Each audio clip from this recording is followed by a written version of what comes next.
Okay, honestly, this is my second time filming this video. I'm not very excited for it. Okay, people, we're gonna talk. Give me 1 second. We're gonna talk. Honestly, it's been a week since the last time I wore makeup, so today I feel like I'm losing my ability to wear makeup. Do I look okay? Am I okay? Yeah? No? Well, before we get started, let's take some vitamins, shall we? Ta-da!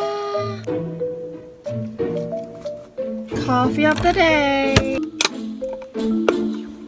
What do you guys think about my new nail? Perfect. Vitamins. Bon appetit. Oh Jesus Christ! Just stay, please. Okay. Thank you. The part of reverse culture shock that I think is especially dangerous is how easily it can lead to disliking your own culture, if that makes sense. This is something I think is important to highlight when comparing culture shock versus reverse culture shock. Like, when you experience culture shock, you are introduced to a culture that's completely new to you. You're ready to embrace the differences and see them as a learning opportunity, right? People often encourage you to be open-minded and open to new things around you, and that's what you expect as well. When we meet those cultural differences, we get excited. We are happy to experience those differences as a culture shock, as a learning experience. But when it comes to reverse culture shock, I think it's a little different. It's easy to fall into that trap of disliking your own culture. When you are uncomfortable in your own country, it can quickly spiral into frustration, even resentment, or negativity. You start asking questions like, why are we doing it this way? Why do we do things in this way, that way? Why is this so different? Why is this so difficult? It's a dangerous place to be, definitely, because it can feel like your culture is has turned against you in a way, and you might even start to resent your own culture. And I would say it's easier to fall into the trap than we expect. Now, I am not going to pretend that... Oh, wait, my camera. Now, I'm not going to pretend that I have all the answers. I have everything figured out. Reverse culture shock isn't something that you just, get over just like that. And I'm still very much in the thick of it.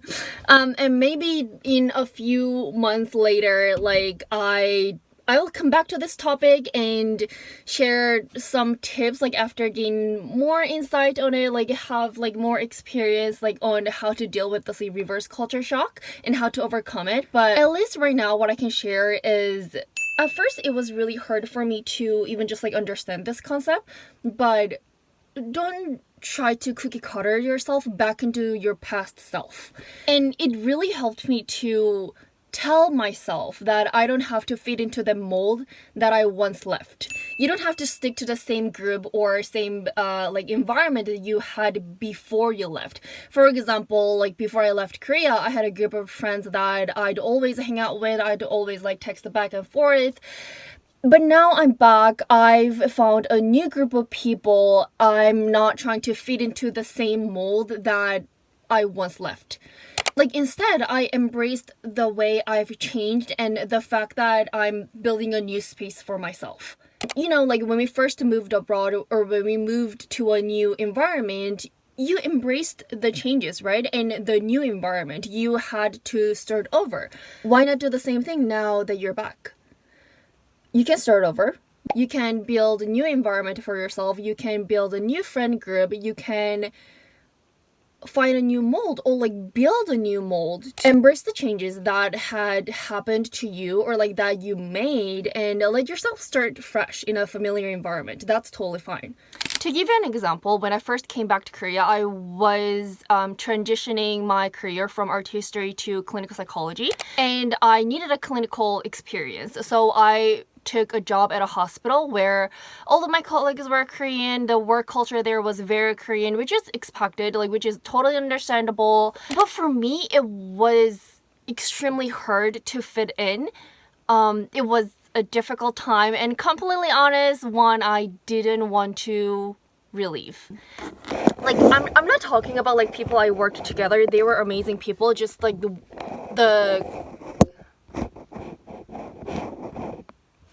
well, I don't want to, like, some people were shitty.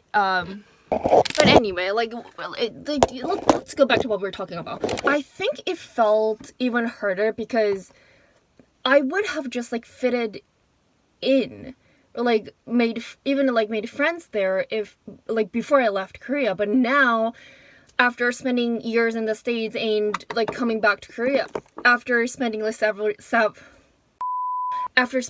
years in the States and now back in Korea, I'm having this, like, a hard time adjusting back to Korean work culture, which is insane.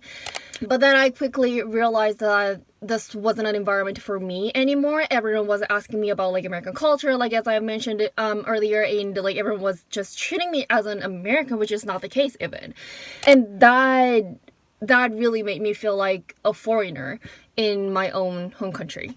I soon realized that I needed to find a community where I felt more at home. So I moved to a new workplace, an American company with international team where I work right now and where we speak English. This is just one example of, like, how I'm actively creating an environment that feels true to who I am now. Again, you do not have to fit into mold that you once left already. Here's one last thing I want to share before I wrap up. To be completely honest, I'm not even sure if I want to share this or if I want to put it on the internet or not, but I definitely want to document this moment. So I don't think I would miss Korea if I went back to the States. Like, I'm just being brutally honest. When I lived in the US, there were moments I felt incredibly lonely. The holiday season was especially, like, particularly tough for me. Like, American culture is very family oriented, which I love, and that family oriented culture is especially obvious during the holidays. But for me, like, who didn't have a family there, it was such a lonely season. I never really talked about this with anyone, even with, like, some of my best friends, but I found myself just so lonely during those seasons, missing what? I don't know. It was a time of the year that made me feel so disconnected from the concept of home. Like, I was even questioning, like, what is home? Like, where do I feel home? And you know that feeling of, like, missing, oh shit. You know that feeling of, like, missing home that you've yet to build? I felt it deeply while I was in the States. So when I moved back to Korea, I thought that being in home country would somehow magically fix my loneliness. For a while, I blamed my loneliness on not being in my home country, thinking that was the reason I didn't feel at ease. But now I'm back home, I've come to realize that my loneliness wasn't because I wasn't in Korea. It was just a part of life and part of adulting, I guess. And you can be lonely even if you are living with your parents. Yeah, I think that was a huge part of my adjustment here in Korea. Just realizing that being in Korea wouldn't somehow magically fix my loneliness, and it's just a part of life no matter where you are. I think I'm still in the process of building my own idea, like shaping or reshaping my idea of home. It's not necessarily a place or a country, but more about the connections and the space you create for yourself, no matter where you are. That realization has been a huge part of my adjustment back into Korea, and I'm still trying to figure out my definition of home. Before we wrap up, let me just clarify this. I'm not saying that living in Korea is all negatives, because that's not the case. There are definitely things I love being back home, and I wouldn't trade the experience for anything. But today we're focusing on, the reverse culture shock, and as the word shock suggests, it's going to be like mostly like negative things. But please know, I'm not here to bash my own country. I'm not saying living in Korea is all negatives. There are like negatives, positives, neutrals as well.